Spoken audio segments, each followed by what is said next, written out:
Hello बच्चा लोग। आज हम स्टार्ट करने वाले हैं डे 8 के अंदर चैप्टर 6। तो बेसिकली लास्ट चैप्टर में हमने देखा magnetization and matter.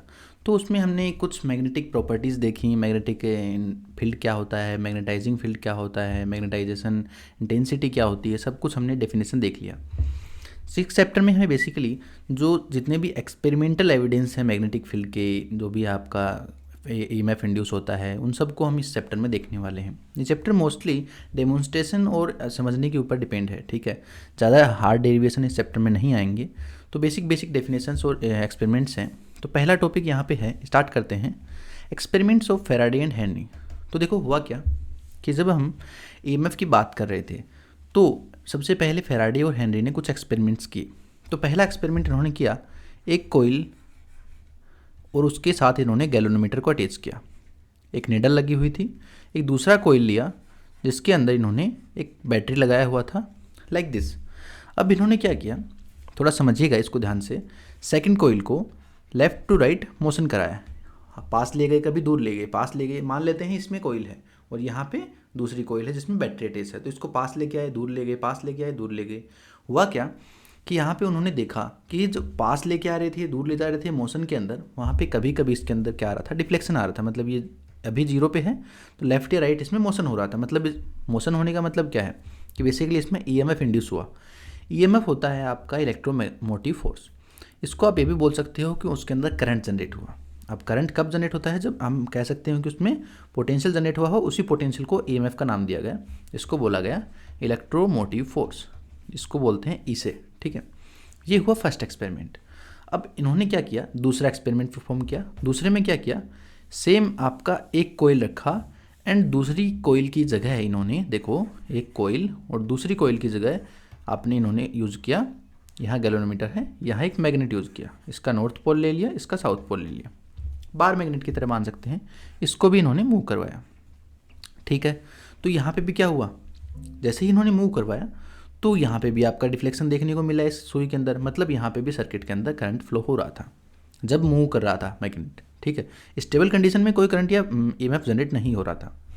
Third experiment जो लास्ट एक्सपेरिमेंट है, उसमें देखो इन्होंने क्या किया, एक कोयल लिया उसके अंदर गैल्वेनोमीटर अटैच था, दूसरा कोयल लिया उसके अंदर बैटरी अटैच था। बट इस बार इन्होंने क्या किया, दोनों ही कोयल को एक डायरेक्शन में, जैसे ये दो कोयल मान लेते हैं, इन दोनों को एक साथ ले गए, ऐसे रिलेटिव मोशन करवाया। मतलब इन दोनों का एक कह सकते हैं रिलेटिवली कोई वेलोसिटी नहीं था, मतलब एक दूसरे के रेस्पेक्ट में स्टेबल थे। तो यहाँ जैसे ये 3 की स्पीड से तो ये भी 3 की स्पीड से, ये लेफ्ट है ये लेफ्ट है, राइट है राइट। तो हुआ क्या, जब ये दोनों दूर जा रहे थे तो भी पास थे, मतलब इनके बीच का डिस्टेंस कांस्टेंट रखा गया। उस एक्सपेरिमेंट में यहाँ गैल्वेनोमीटर में कोई डिफ्लेक्शन नहीं आया। तो यहाँ पे सबसे पहले जो है फैराडे और हेनरी ने ये 3 एक्सपेरिमेंट परफॉर्म किए। इन तीनों से उन्हें पता चला कि जब भी आप मैग्नेटिक फील्ड लाइंस, क्योंकि देखो सेकंड एक्सपेरिमेंट में इन्होंने मैग्नेट यूज़ लिया। मैग्नेट क्या जनरेट करता है, मैग्नेटिक फील्ड लाइंस जनरेट करता है। यहाँ नॉर्थ पोल से कुछ मैग्नेटिक फील्ड लाइन जनरेट हो रही होंगी, मान लेते हैं ऐसे और ऐसे, ठीक है। यहाँ से जनरेट हो रही हैं और यहाँ पे एग्जिट हो रही हैं, मतलब एंटर हो रही हैं और यहाँ से एग्जिट हो रही हैं। तो सेम टाइप से यहाँ पे भी कोयल जो होती है, जब उसके अंदर आप करंट फ्लो करते हो तो वो क्या करती है, वो भी तो एक मैग्नेटिक फील्ड की तरह ही बिहेव करती है। मूविंग चार्ज पार्टिकल मैंने फर्स्ट चैप्टर में बताया था क्या जनरेट करते हैं, मैग्नेटिक फील्ड जनरेट करते हैं। स्टेबल चार्ज क्या करता है, only electric field, but moving charge आपका मैग्नेटिक फील्ड पे प्रोड्यूस करता है। तो उसी को ध्यान में रखते हुए हम यहाँ पे कह सकते हैं कि ये भी आपका क्या कर रहा है, कुछ मैग्नेटिक फील्ड लाइन्स आपका जनरेट कर रहा है। अब अगर ये जनरेट कर रहा है तो इन दोनों को ध्यान में रखते हुए एक चीज़ हम बोल सकते हैं कि ये मैग्नेटिक फील्ड लाइंस के कारण कुछ ना कुछ हो रहा है। अब वो हो क्या रहा है वो अगले टॉपिक में हम देखेंगे। तो उससे पहले आने पे कि वो क्या प्रोसेस है, कैसे इसमें करंट इंड्यूस हुआ, मैग्नेटिक इलेक्ट्रोमोटिव फोर्स जनरेट हो रहा है, मतलब अपन कह सकते हैं ईएमएफ जनरेट हो रहा है, उन सब बातों पे आने से पहले मैं आपको एक इलस्ट्रेशन दिखाना चाहता हूँ। देखिए, तो सबसे पहले हम चलते हैं एक वीडियो के ऊपर। यहाँ पे देखिए, इस वीडियो को ध्यान से देखिएगा, इसमें क्या हो रहा है। सबसे पहले हमने क्या किया, एक मैग्नेट को लेके आ रहे हैं, देखिए। और जब भी आप मैग्नेट को पास लेके आ रहे हो तो क्या हो रहा है, मतलब जब भी आपका मैग्नेट मूव कर रहा है तो नीचे देखिए डिफ्लेक्शन हो रहा है। पहले जीरो पे सुई है, फिर थोड़ा सा राइट में जा रहा है। इसका मतलब हुआ क्या कि जब भी आप मैग्नेट को मूव कर रहे हो, मैग्नेट को मूव कर रहे हो तो यहाँ कोयल के अंदर एक करंट जनरेट हो रहा है। ये मैंने आपको एक जीएफ या डेमोन्स्ट्रेशन करवाया है, जिससे आपको थोड़ा विजुअलाइज हो पाए चीज़ों को, ठीक है। तो चलिए अब नेक्स्ट टॉपिक के ऊपर चलते हैं। नेक्स्ट टॉपिक है मैग्नेटिक फ्लक्स। इसके बाद में हम पढ़ेंगे इसका कि एविडेंस क्या है, मतलब ये जनरेट हो गया लेकिन आपने इसको फॉर्मूला कैसे दिया, वो सब जो बातें हैं वो नेक्स्ट टॉपिक में करेंगे। देखिए सबसे पहले हम बात करें मैग्नेटिक फ्लक्स की। फ्लक्स क्या होता है, सेम इलेक्ट्रिक फ्लक्स की तरह ही होता है, इसको अलग से पढ़ने की ज़रूरत नहीं होती। इलेक्ट्रिक फ्लक्स, मैग्नेटिक फ्लक्स या फिर वेलोसिटी फ्लक्स, कुछ भी, मतलब अपन बात करें कि नदियों के अंदर जो होता है वहाँ पे भी फ्लक्स की बात करते हैं, वहाँ पे एफ्लक्स फ्लक्स बोलते हैं, वेलोसिटी फ्लक्स बोलते हैं। फ्लक्स एक तरीके का वो है कि एक एरिया के अंदर परपेंडिकुलरली कितनी लाइंस आपके पास हो रही हैं, उसी को फ्लक्स बोलते हैं। अब वो इलेक्ट्रिक लाइंस भी हो सकती है, मैग्नेटिक लाइंस भी हो सकती है, वेव लाइंस भी हो सकती है। तो देखिए जैसे मैग्नेटिक फ्लक्स की बात करें तो क्या होगा, मैग्नेटिक फील्ड लाइंस होगी, तो सेम फॉर्मूला होगा, फाई मैग्नेटिक है तो बी से डिनोट कर देते हैं। फॉर्मूला वही है, क्या था वहाँ पे, ई, वहाँ पे था E dot delta S vector, यहाँ पे हो जाएगा B dot delta S vector, या फिर आप इसको ऐसा भी बोल सकते हो B dot delta S into cos theta, क्योंकि डॉट प्रोडक्ट क्या हो जाएगा, कोस थीटा हो जाता है। ये हो गया मैग्नेटिक फ्लक्स। तो ये हमारा बेसिक मैग्नेटिक फ्लक्स का फॉर्मूला हो गया। अब थोड़ा और सोचिए कि ये फॉर्मूला मतलब आप इसको कैसे डेमोन्स्ट्रेट करेंगे, सेम वैसे ही जैसे हमने पहले किया था। मान लेते हैं यहाँ पे ये मैग्नेटिक फील्ड लाइंस जा रही हैं, ये हमने बी वेक्टर मान लिया, और ये कोई परपेंडिकुलर सरफेस रखी है। अगर तो ये सरफेस परपेंडिकुलर है, इन दोनों के बीच में थीटा कितना है, 0, तब तो आप B dot delta S direct बोल दोगे। इस केस में क्या हो जाएगा, 5a का मान बी डॉट डेल्टा एस। लेकिन मान लेते हैं कि आपकी मैग्नेटिक फील्ड लाइन ऐसे हैं और सरफेस ऐसे कुछ रखी हुई है थीटा एंगल पे, तो क्या होगा, यहाँ पे एक थीटा एंगल बनेगा 90 डिग्री से, तो इस केस में हो जाएगा B delta S into cos theta, phi का वैल्यू। तो इस टाइप से आप मैग्नेटिक फ्लक्स को फाइंड कर सकते हैं। मेरा बेसिक यहाँ पे मोटिव यही है कि आपको ज़्यादा मतलब इसके अंदर डीप में जाने की जरूरत नहीं है, क्योंकि हमने जो फर्स्ट और सेकंड चैप्टर में पढ़ा है ना, उन्हीं को यूज़ करके इन मैग्नेटिक फील्ड वाले चैप्टर्स में उन्हीं को कॉन्सेप्ट को यूज़ करेंगे, और आप डायरेक्ट भी याद रख सकते हो। ई की जगह बी आया है सिर्फ, बस उसी को हम मैग्नेटिक फ्लक्स बोल दिए। यहाँ पे इलेक्ट्रिक फील्ड लाइंस पास हो रही थी, वहाँ पे डेफिनेशन क्या था, number of electric field lines passing through an surface. यहाँ पे क्या हो जाएगा, number of magnetic field lines passing through a surface, simple. चलिए नेक्स्ट टॉपिक पे देखो। अब आया फैराडे लॉ ऑफ इंडक्शन। अभी जो मैंने आपको इलस्ट्रेशन दिखाया कि आप जब मैग्नेट को पास लेके आ रहे हैं, ईएमएफ जनरेट हो रहा है, सुई में डिफ्लेक्शन आ रहा है, उन सब चीज़ों को यहाँ पे फैराडे ने एक लॉ बना दिया, तो उस लॉ को नाम दिया गया फैराडे लॉ ऑफ इंडक्शन। देखिए लॉ है, the magnitude of the induced EMF in the circuit is equal to the time rate change of the magnetic flux through the circuit. मतलब आपका जो भी ईएमएफ इंड्यूस होगा उसको हमने ई लिखा, ये क्या है, ईएमएफ, इलेक्ट्रोमोटिव फोर्स, इसको हम पोटेंशियल भी बोल सकते हैं। ये प्रोपोर्शनल है minus negative rate of d phi upon d t. D phi मतलब फ्लक्स का बोल सकते हैं टाइम रेट ऑफ चेंज, ठीक है। तो हुआ क्या, जैसे इसको आप ऐसा भी लिख सकते हो कि minus delta phi divide by delta t, कि डेल्टा टी टाइम में आपका कितना फ्लक्स चेंज हो रहा है, उसी को हमने क्या नाम दे दिया, इलेक्ट्रोमोटिव फोर्स। तो ये हो गया हमारा बेसिक फैराडे लॉ कि फैराडे ने क्या बताया। फैराडे ने ज़्यादा इंपॉर्टेंट चीज़ें नहीं बताई, मतलब इन्होंने एक्सपेरिमेंट किया वो इंपॉर्टेंट था, बट अब जो अगले वाला टॉपिक आएगा लेंस का, उसमें देखिएगा। तो नेक्स्ट टॉपिक आई थिंक वही है लेंस लॉ। लेंस लॉ में क्या होता है कि लेंस ने डायरेक्शन फाइंड करना बताया, वो इंपॉर्टेंट था। कैसे कि फैराडे ने ये तो बता दिया कि आपका हम जब मोशन कर रहे हैं मैग्नेट को तो मैग्नेटिक फील्ड लाइंस पास हो रही हैं। अच्छा ये मैं भूल गया यहाँ पे एक चीज़, देखिए माइनस डी फाई और डी टी है, उसमें क्या हो रहा है, तो ये फॉर्मूला कहाँ से आया, तो इसका फॉर्मूले का बेसिक वहाँ से था कि मैग्नेटिक फील्ड लाइंस इंटर हो रही हैं। जब आप मैग्नेट को पास लाते हो या दूर लाते हो तो वहाँ पे क्या हो रहा है, फ्लक्स चेंज हो रहा है। अब मैंने 3 एक्सपेरिमेंट किए हैं, दोबारा देखिए यहाँ पे 3 एक्सपेरिमेंट किए थे फैराडे और हेनरी ने। क्या हुआ, फर्स्ट एक्सपेरिमेंट और सेकंड एक्सपेरिमेंट में क्या है, उन्होंने एक कोयल को मूव किया है, एक कोयल को फिक्स रखा, दूसरे में एक मैग्नेट को मूव किया है, एक कोयल को फिक्स रखा, तीसरे एक्सपेरिमेंट में दोनों को मूव किया। तो जब आप दोनों को मूव करते हो तो फ्लक्स चेंज होगा क्या, क्योंकि इससे जो इलेक्ट्रिक फील्ड लाइंस पास हो रही हैं वो यहाँ पे भी सेम है, और थोड़ी देर बाद में आप जब इसको दूसरी पोजीशन पे ले जा रहे हो मूव करके तो वहाँ पे भी सेम ही पास हो रही हैं। मतलब चेंज कब होती, जब आप एक को फिक्स रखते दूसरे को मूव करते तो फील्ड लाइंस कभी ज़्यादा पास होती कभी कम पास होती, तो आपका इलेक्ट्रिक फ्लक्स या मैग्नेटिक फ्लक्स की जो भी है बात करें वो फ्लक्स चेंज होता और वहाँ से हम बोल सकते हैं करंट जनरेट होता। लेकिन थर्ड एक्सपेरिमेंट में ऐसा नहीं हुआ, क्योंकि वो दोनों क्या हो रही थी, सेम, मतलब हर एक पोजीशन के ऊपर same magnetic field lines pass हो रही थी। तो फाई यहाँ पे जो रीजन आया वो क्या था कि फाई कांस्टेंट था। तो यहाँ से फैराडे लॉ जो दिया गया है माइनस डी फाई और डी टी, वहाँ से आप लॉ को देख के बता सकते हो कि थर्ड लॉ में यहाँ पे क्यों ऐसा हुआ।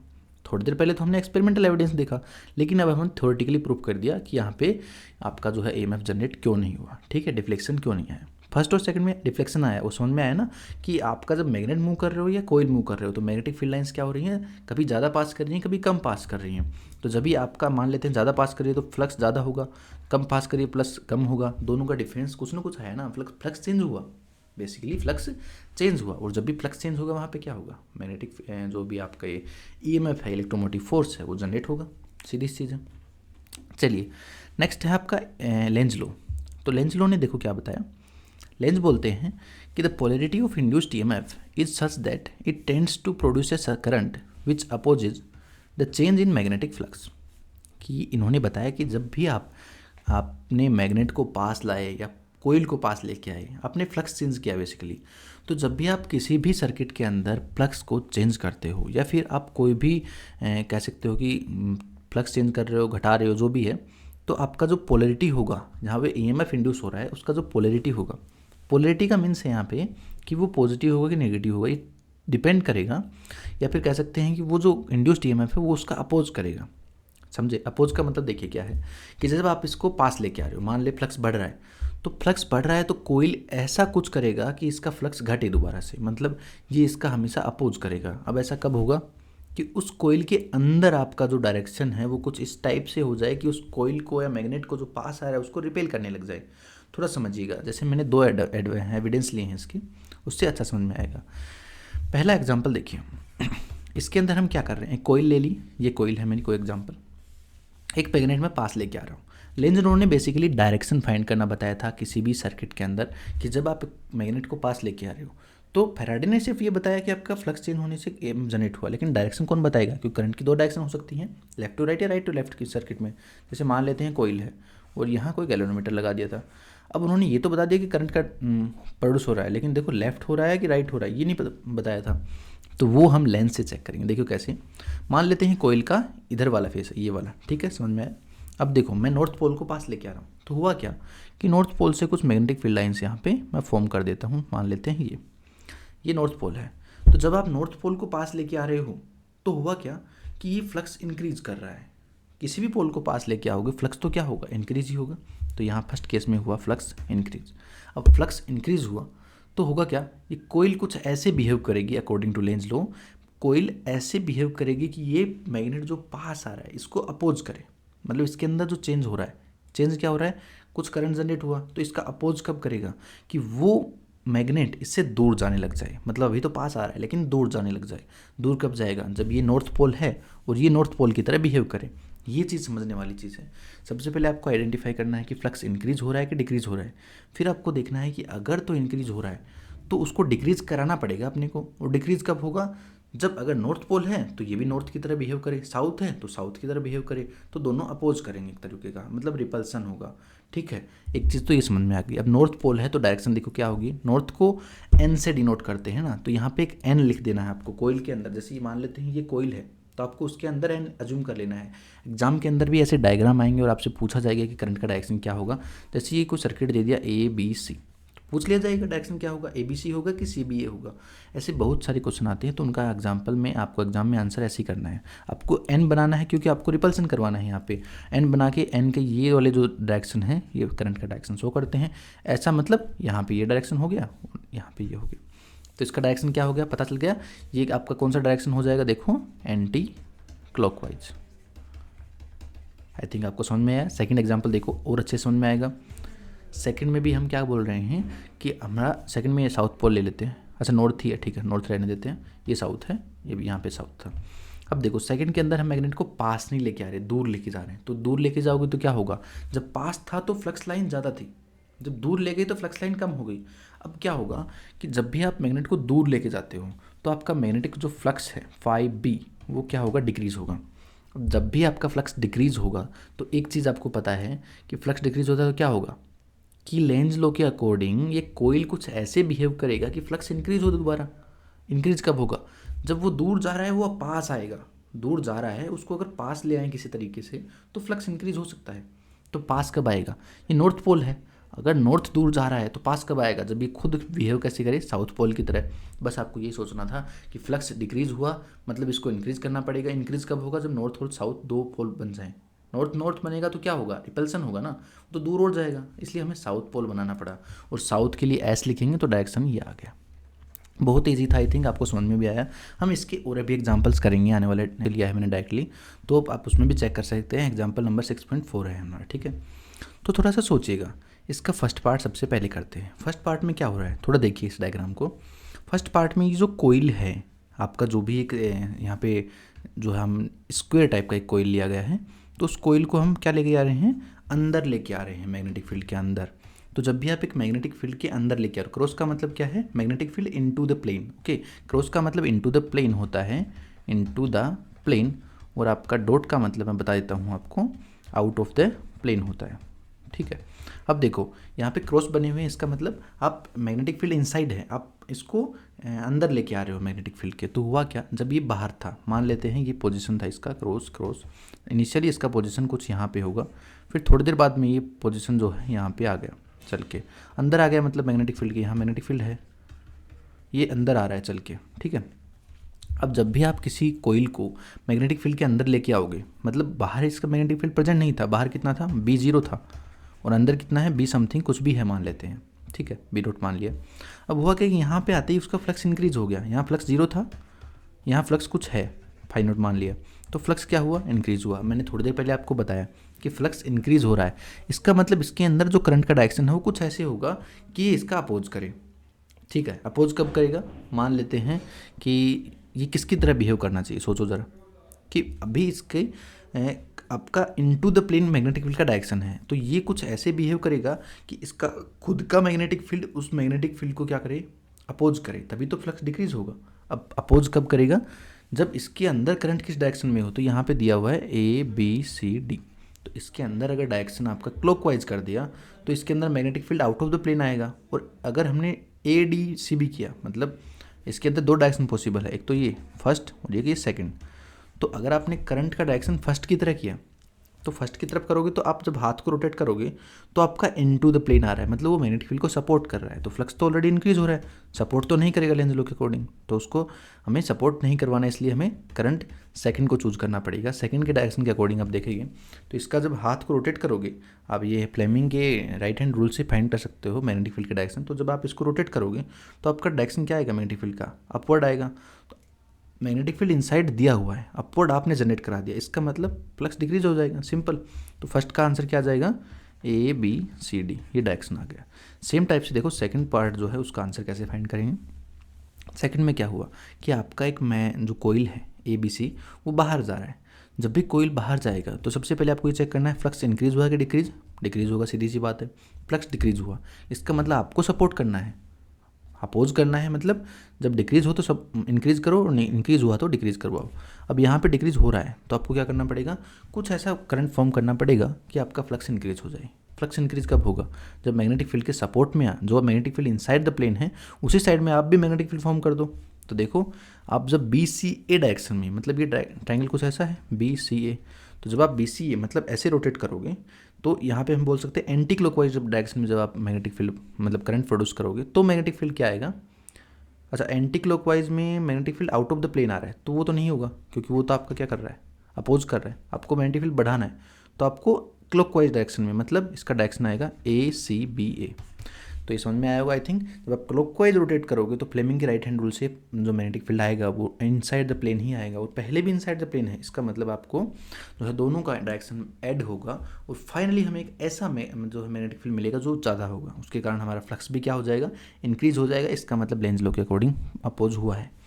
थर्ड आंसर जो है आप कमेंट में बताना कि डायरेक्शन क्या होगा, मैं वेट करूँगा। अगर आपको डाउट है तो हम नेक्स्ट क्लास में इसको सोल्व करेंगे।